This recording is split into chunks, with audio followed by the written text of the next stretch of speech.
I'd like to now welcome William Burroughs.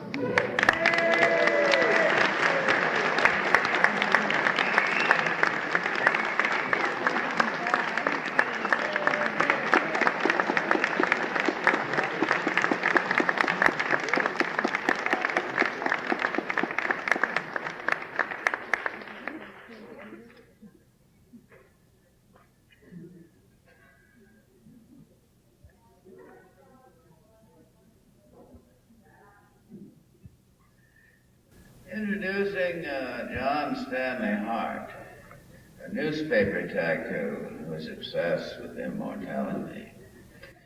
Mr. Hart made his debut in a book called Apuk is Here. Apuk the Destroyer is the Mayan god of death. From time to time, Mr. Hart is just a bit ashamed of being the shit he knows he is. And he makes sporadic and rather unfortunate attempts to be a nice guy.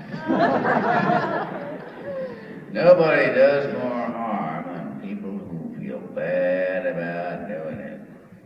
God defend us all from a difficult decision in the Pentagon.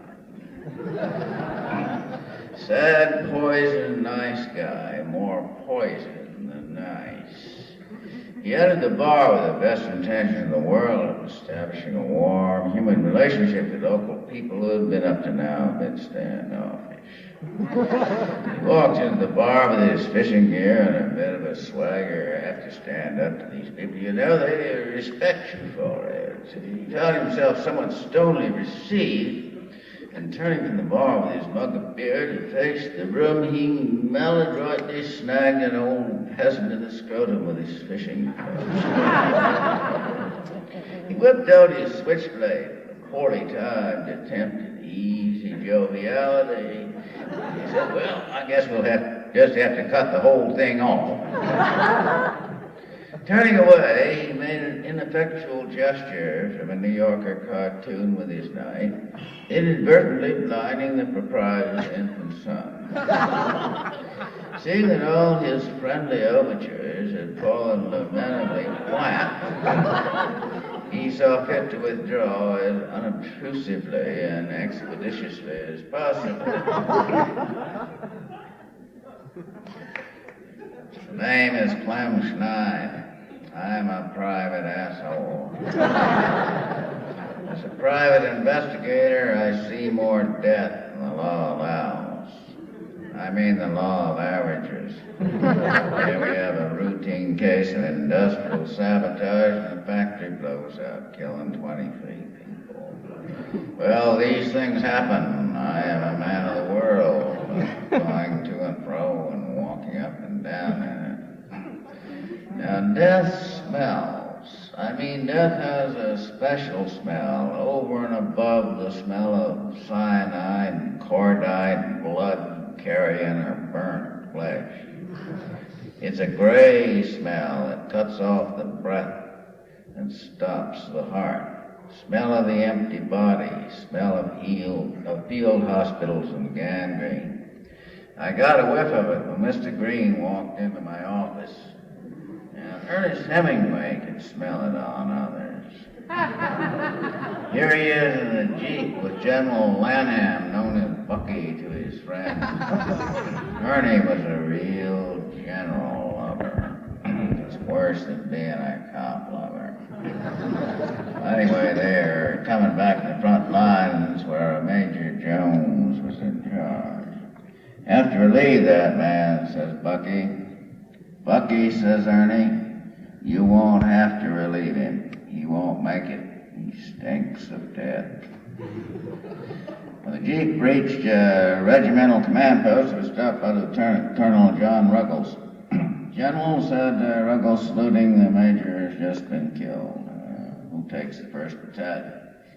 Ernie never missed. Mr. Hart isn't trying to be a nice guy any longer. It is, he decided, uphill, unrewarding work. Acting on the simplistic proposition that death cannot die, Mr. Hart sets out to be death. He learns to kill through his newspapers. He teaches his editors the tricks as they crawl up his ladder. Now you just move this tenement fire over here and burn some more niggers. Chuckling over roasted babies, car accidents, and riots like a southern lawman feeling his nigger notches. Mr. Hart has to be inhuman because humans are mortal. And Mr. Hart is addicted to immortality. He is addicted to an immortality predicated on the mortality of others, gooks, niggers, wogs, human dogs, and feeling his own contempt for these apes affords him a mineral calm. He is addicted to a certain brain frequency. A little high blue note feels so good, that feeling he could just swim in it forever and ever. This cool blue frequency comes from making hands tremble and sweat, from feeling the dear meritorious poor wriggle and slobber under his boots, from making people ugly and grinding their faces in it, from knowing he can squash an editor like a bug and seeing his editor know it. See the action, BJ, this soul-searching tycoon with this dark side to his character.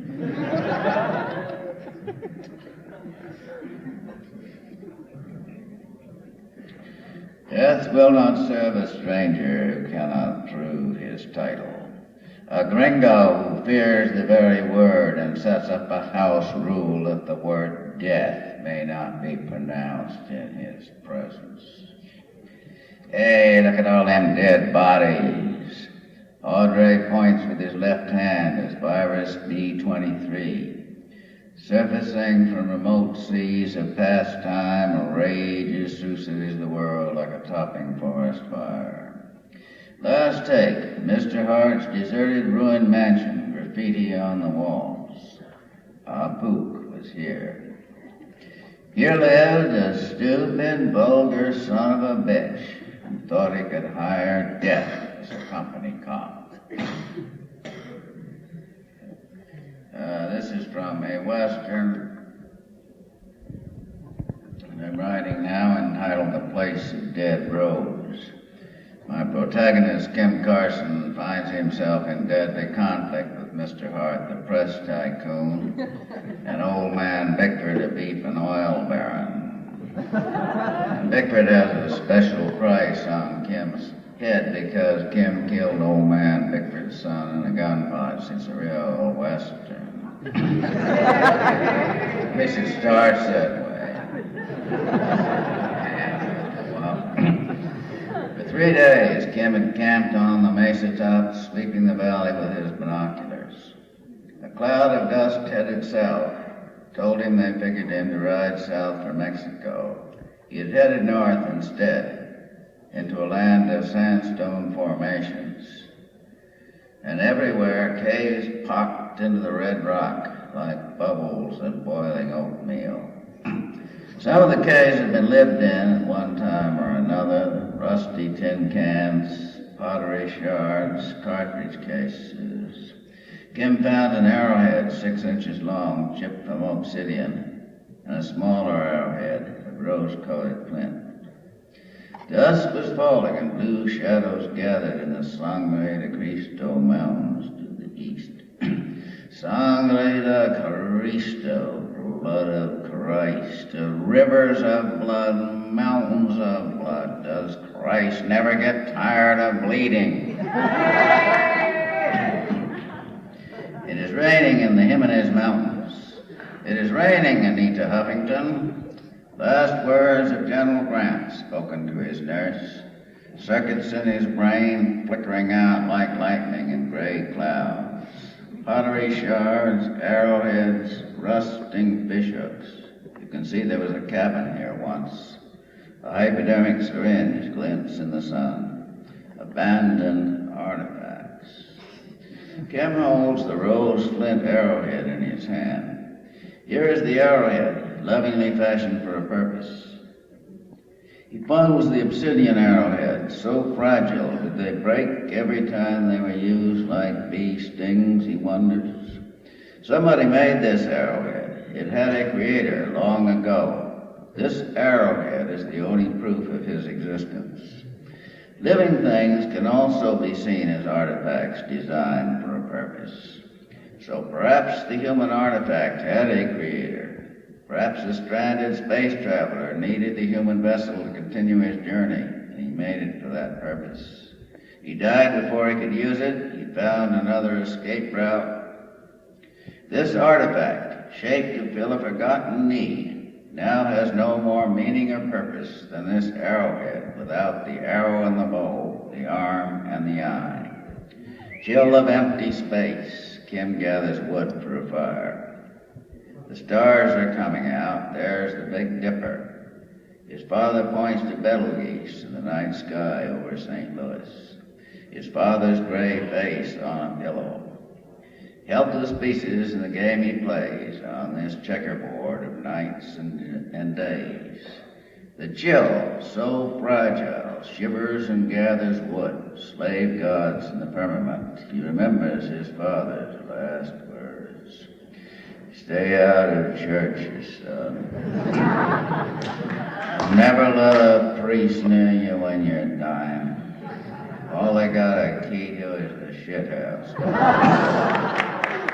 And swear to me you will never wear a policeman's badge. Hither and thither, moves and checks and slays, and one by one, back in the closet lays. Rusty tin cans, pottery shards, cartridge cases, arrowheads, a hypodermic syringe glints in the sun. And this is Folklore from the Federal Narcotics Hospital in Kentucky. There is an exclusive wing of Lexington reserved for the do-rights, who are considered good rehabilitation prospects. They get better rooms and more medication. Now, do-right always shows up with letters from his clergyman, banker, employer, and pictures of himself as an Eagle Scout shaking hands with a priest on graduation day. You know the type, falls all over himself to light the boss's cigarette. The doctor walks into the ward and says, rather warm in here. As one man, the do-rights break out in a sweat and rush around opening windows. Cold in here, isn't it? Immediately, the do-rights see their breath in the air, snatch blankets and bundle themselves up to a chorus of chattering teeth. Front office, brown nose, fink to the bone. Doctor, when I die, I want to be buried right in the same coffin with you. You're the finest, most decent, most deeply humane man I've ever known. Putting you down for additional medication, son. Thank you, doctor. Receive the death penalty. Such stuff are do-rights made. Get there firstest with the brownest nose. While down in the dim gray wards and day rooms where the do-wrongs hawk and spit and shiver and vomit, fucking croaker wouldn't give me a goofball. Ask me what the American flag means to me, and I tell him, soak it in heroin, Doc, and I'll suck it. Says I got the wrong attitude. You should see the chaplain get straight with Jesus. And then, with the tears streaming down their lousy pink faces, the do-rights leap up as one man and bellow out the Star-Spangled Banner.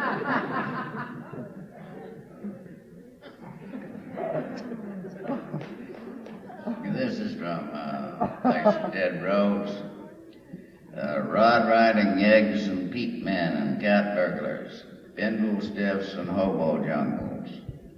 And here is Salt Chunk Mary the Fence in her red brick house down by the tracks in Portobello, Idaho.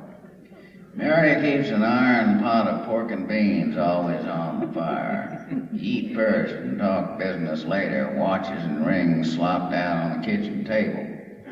She names a price. She doesn't name another. Mary can say no quicker than any woman I ever knew, and none of her no's ever meant yes. She kept the money in a cookie jar, but nobody thought about that. Her cold gray eyes would have seen the thought that maybe something goes wrong on the next leg. John Law just happens by, or a citizen comes up with a load of 00 buckshot into your soft and tenders. A special meeting of the Eastern families is scheduled for next Tuesday. The subject of discussion will be Mafia infiltration of labor unions, money lending, and prostitution, and anything else that they can infiltrate. Present directives advocate containing the animal in a folkloric ghetto of godfathers, garlic singing waiters, mustache Petes and button men wallowing on their filthy mattresses. Let them burn each other's olive oil, throw dead rats into rival pasta vats, and murder each other with impunity. A similar policy was advocated by a wise anthropologist with regard to feud killings and head shrinking among the Jibaro Indians of Ecuador. He recommended that no attempt be made to control or sanction the feud killing of one Jibaro by another. He concluded his report. They have nothing else to do. Here's Joe's Spaghetti House, famed for its pasta.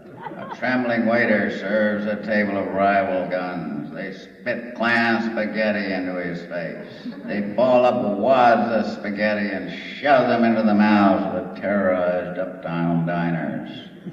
They storm into the kitchen and overturn cauldrons of pasta. The cook sobs head in hands, "Mia spaghetti, Mia spaghetti." The insult must be avenged alla Siciliana. I'll saunter his, Lucia growls the offended capo. Hitmen impersonating singing waiters invade the Santa Lucia restaurant. They bellow out Santa Lucia as they slop boiling minestrone over the diners and throw spaghetti into the air like streamers. Our policy, then, has been to contain the honored society into self-decimating urban concentration, and to head off any legislation aimed at making liquor, gambling, drugs, prostitution illegal, thus opening the door to a flash of gold teeth and an evil belch of garlic. Progressive education. When Kim was 15, his father allowed him to withdraw from the school because he was so unhappy there and so much disliked by the other boys and their parents. "I don't want that boy in the house again," said Colonel Greenfield. "He looks like a sheep-killing dog." "It is a walking corpse," said a St. Louis matron poisonously. Years later, Kim settled that account. When informed of her death, he said, "It isn't every corpse that can walk. Hers can't." "The boy is rotten clear through and he stinks like a polecat," Judge Ferris pontificated. But this was true. When angered, aroused, or excited, Kim flushed bright red and steamed off a rank, ruttish animal smell. "The child is not wholesome," said Mr. Kindhoff with his usual restraint. Kim was the most unpopular boy in the school, if not in the town of St. Louis. "They have nothing to teach you anyway," his father said. "Why, the headmaster is a fucking priest." The summers are spent at the farm, and Kim loves squirrel hunting in the early morning. and usually went hunting with Jerry Ellisor, who lived next door, because Jerry had a slinky black hound dog, and everybody knows you can't find any squirrels without a dog to bark up the tree where a squirrel is. Kim remembers a friend of his father's, an unobtrusively wealthy man who traveled all over the world studying unusual methods of hand-to-hand fighting, and he wrote a book about it. Kim remembers him as looking very safe and happy. He could kill anyone in sight, and he knew it. That was a good feeling. The book was fascinating. Chinese practitioners have been killed with a soft, twisting blow just in the right place and at the right time. The soft touch, it is called. Kim hummed a funeral march happily. And a magnificent, sulky old Indian who specialized in a lightning blow to the testicles. The golden target, he called it. He was the most unpleasant man I have ever met, the writer reports. After a scant quarter hour in his company, I was impotent for a full week. So the writer tries to impress this old Midas by breaking a stack of bricks with his karate chop. The Indian sets up an equal stack and adds one brick, then he lightly thumps the stack. The writer points to the top brick, which is undamaged, and the old practitioner lifts the top brick. All the bricks under it have been shattered as if hit by a sledgehammer. And a bartender in Paris had fashioned a weapon from his breath. By taking certain herbs, he had developed a breath so pestiferous that, then standing almost 6 feet away, he breathed on me. Words cannot convey the vertiginous, retching horror that enveloped me as I lost consciousness. Days afterwards, I shuddered at the memory of that awesome breath. Well, so he beats the skunk at his own game. But generally speaking, when it comes down to, hand and teeth, claw, poison, squirt, quill, fighting, animals beat humans in any direction. They've got these beat-in biological weapons.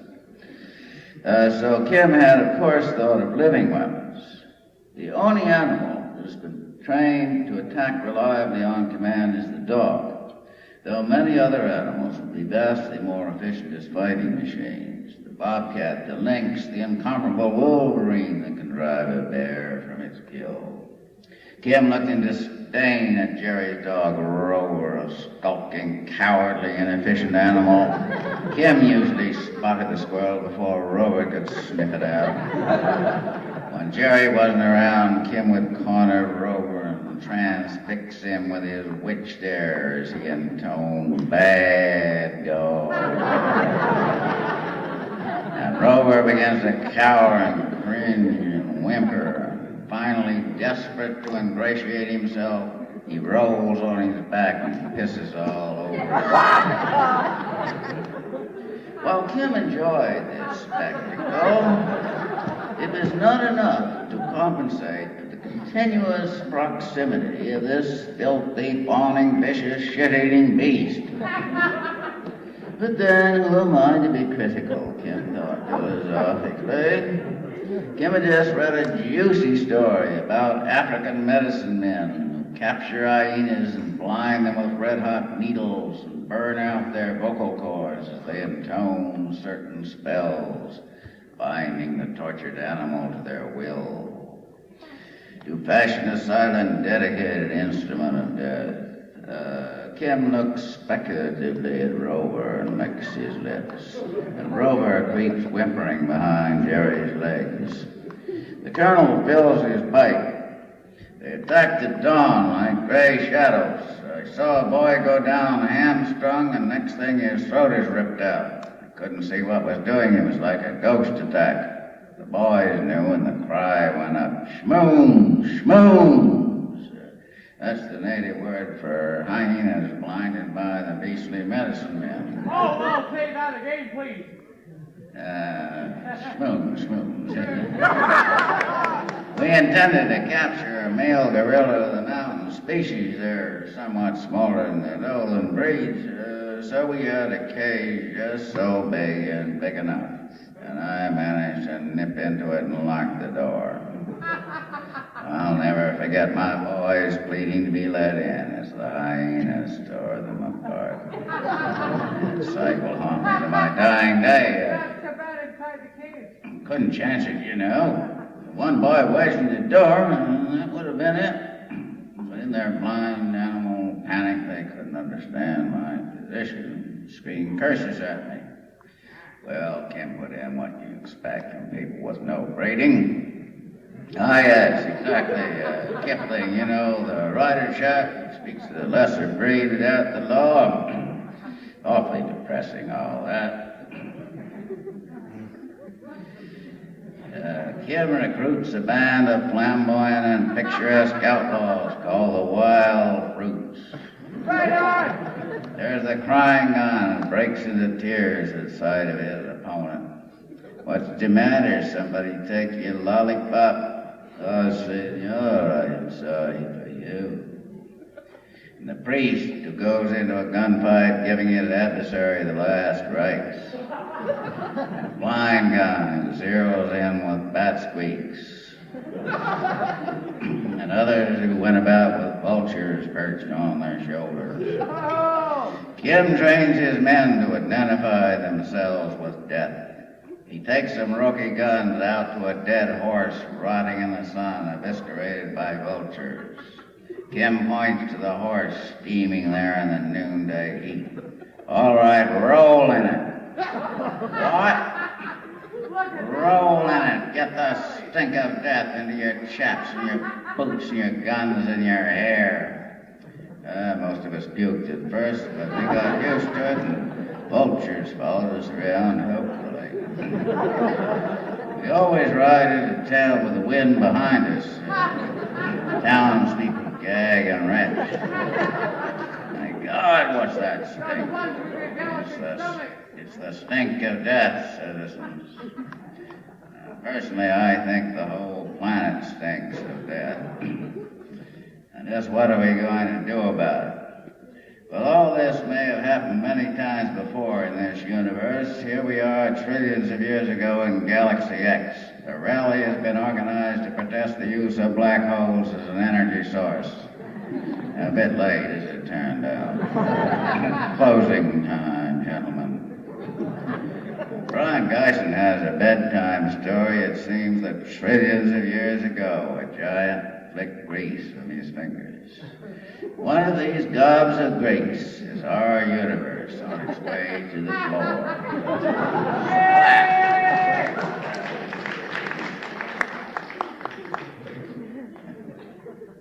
Lavatory has been locked for 3 hours solid. I think they're using it for an operating room. Nurse, I can't find her pulse, doctor. Dr. Benway. Cardiac arrest, God damn it. He looks around and picks up one of those rubber vacuum cups at the end of a stick they use to unstop toilets. He advances on the patient. Make an incision, Dr. Limp, he says to his appalled assistant. I'm going to massage the heart. Dr. Limp shrugs and begins the incision. Dr. Benway washes the suction cup by swishing it around the toilet bowl. Nurse, shouldn't it be sterilized, doctor? Dr. Benway, very likely, but there's no time. He sits on the suction cup like a cane seat, watching his assistant make the incision. You young squirts couldn't lance a pimple without an electric vibrating scalpel with automatic drain and suture. All the skill is going on in surgery, all the know-how and make-do. Did I ever tell you about the time I performed an appendectomy with a rusty sardine can?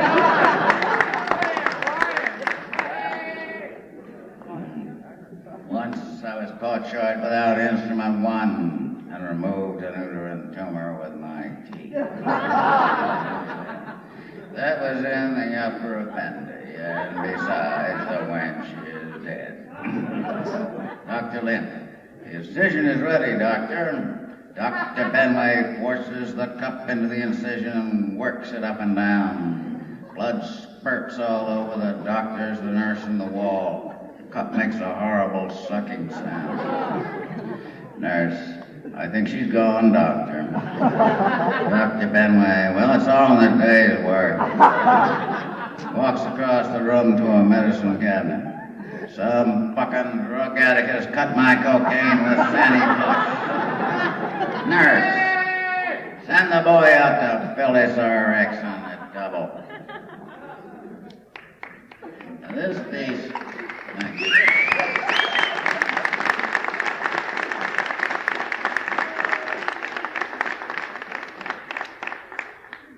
This piece, written in collaboration with Kells Elvins in 1938, commemorates the first appearance, you might say, the birth of Dr. Benway.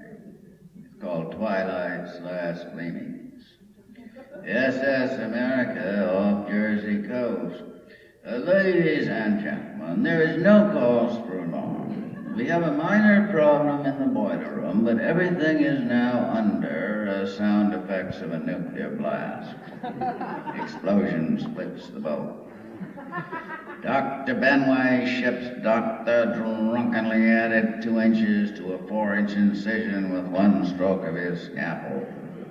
Perhaps the appendix is already out, Doctor, the nurse said, peering dubiously over his shoulder. I saw a little scar. The appendix out? I'm taking the appendix out. What do you think I'm doing here? Perhaps the appendix is on the left side, Doctor. That happens sometimes, you know. Stop breathing down my neck. I'm coming to that. Don't you think I know where an appendix is? I studied appendectomy in 1904 at Harvard. He lifts the abdominal wall and searches along the incision, dropping ashes from his cigarette. Get me a new scalpel. This one's got no edge to it. Thrusts a red fist at her. Doctor reels back and flattens against the wall, the bloody scalpel clutched in one hand. Patient slides off the operating table, spilling intestines across the floor. Dr. Benway sweeps instruments, cocaine, and morphine into his satchel. Sew her up. I can't be expected to work under such conditions. By the dawn's early light, Dr. Benway pushed through a crowd at the rail and boarded the first lifeboat. Y'all all right, he said, seating himself among the women. I'm the doctor. Thank you.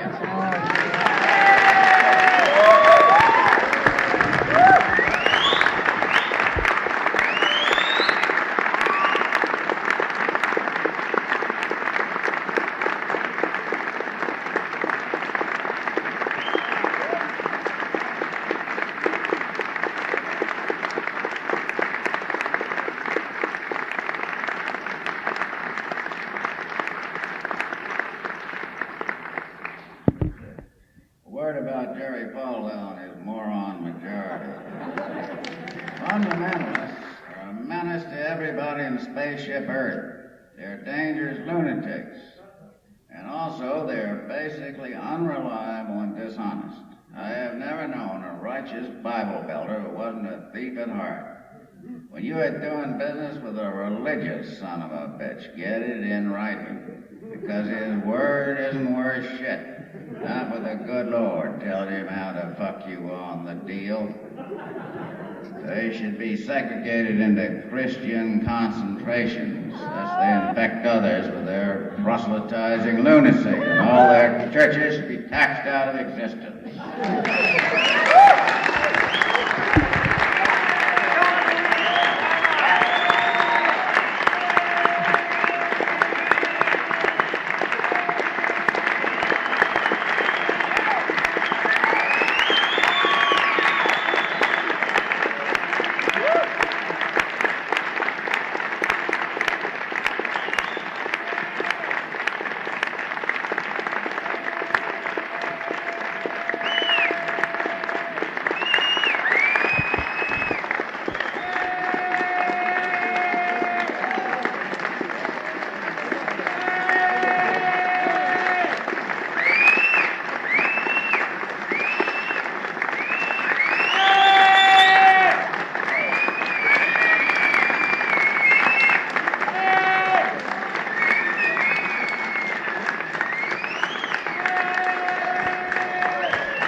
disgusting passages in current fiction, the typical interview between the young intelligence agent and his chief.